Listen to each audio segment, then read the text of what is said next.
This is Kolkata TV's podcast news. আপনারা শুনছেন পডকা। আবহাওয়ার পরিবর্তন হচ্ছে, বসন্তের দ্বারে এসে হাজির হয়ে গিয়েছে উষ্ণতার বার্তা। বাড়বে তাপমাত্রা। চলতি মাসের মাঝামাঝি সময় থেকেই বেশ গরম অনুভব করবে বঙ্গবাসী। সেই গরমে ঘেমে নিয়ে গলদঘর্ম হওয়ার দিন চলে এসেছে।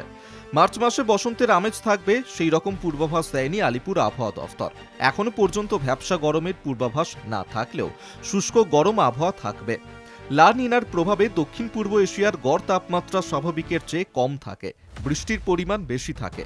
কিন্তু গত 2 মাসে গড় তাপমাত্রা স্বাভাবিকের চেয়ে বেশি, সেভাবে বৃষ্টি হয়নি। এর ফলে মার্চ মাসেও বৃষ্টিপাতের ঘাটতি হবে, বাড়বে তাপমাত্রা। এর প্রভাব পড়বে বাংলা, ঝাড়খণ্ড, ওড়িশা, ছত্তিশগড়, মধ্যপ্রদেশেও। উত্তরপ্রদেশ, গুজরাট, মহারাষ্ট্র, তেলেঙ্গানা এবং অন্ধ্রপ্রদেশে এমনটাই আবহাওয়া বজায় থাকবে বলেই আশঙ্কা করছে আবহাওয়া দফতর। আলিপুর আবহাওয়া দফতর সূত্রে খবর, সপ্তাহের শেষে তাপমাত্রা বৃদ্ধির সম্ভাবনা রয়েছে। চলতি সপ্তাহে কলকাতার সর্বোচ্চ তাপমাত্রা হতে পারে 33 বা 34 ডিগ্রি সেলসিয়াস। পাশাপাশি জেলাগুলিতে তাপমাত্রা পৌঁছতে পারে 36 বা 37 ডিগ্রি সেলসিয়াস। মঙ্গলবার সর্বনিম্ন তাপমাত্রা 22.7 ডিগ্রি সেলসিয়াস, যা স্বাভাবিক তাপমাত্রার থেকে 1.7 ডিগ্রি সেলসিয়াস বেশি। গতকাল সোমবার দিনের সর্বোচ্চ তাপমাত্রা ছিল 32.2 ডিগ্রি সেলসিয়াস, যা স্বাভাবিক তাপমাত্রা থেকে 0.1 ডিগ্রি সেলসিয়াস কম।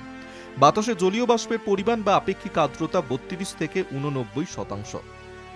আগামী 24 ঘন্টায় শহরের তাপমাত্রা থাকবে 22 ডিগ্রি থেকে 32 ডিগ্রি সেলসিয়াসের মধ্যে।